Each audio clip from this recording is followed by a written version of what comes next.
तव विमलेन्दुकुलं वदनेन्दुमलं सकलं ननुकूलयते। किमु पुरुहूतपुरीन्दुमुखी सुमुखी विरसौ विमुखी क्रियते। मम तु मतं शिवनामधने भवती कृपया किमुत क्रियते।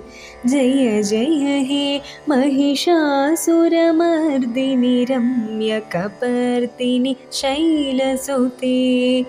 अयि मयि दीनदयाळुतया कृपयैव त्वया भवितव्यमुमे। अयि जगतो जननी कृपयासि यथासि तथानुमितासि रते।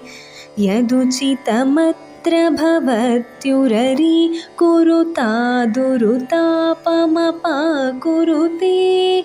जय जय हे महिषासुरमर्दिनि रम्यकपर्दिनि शैलसुते।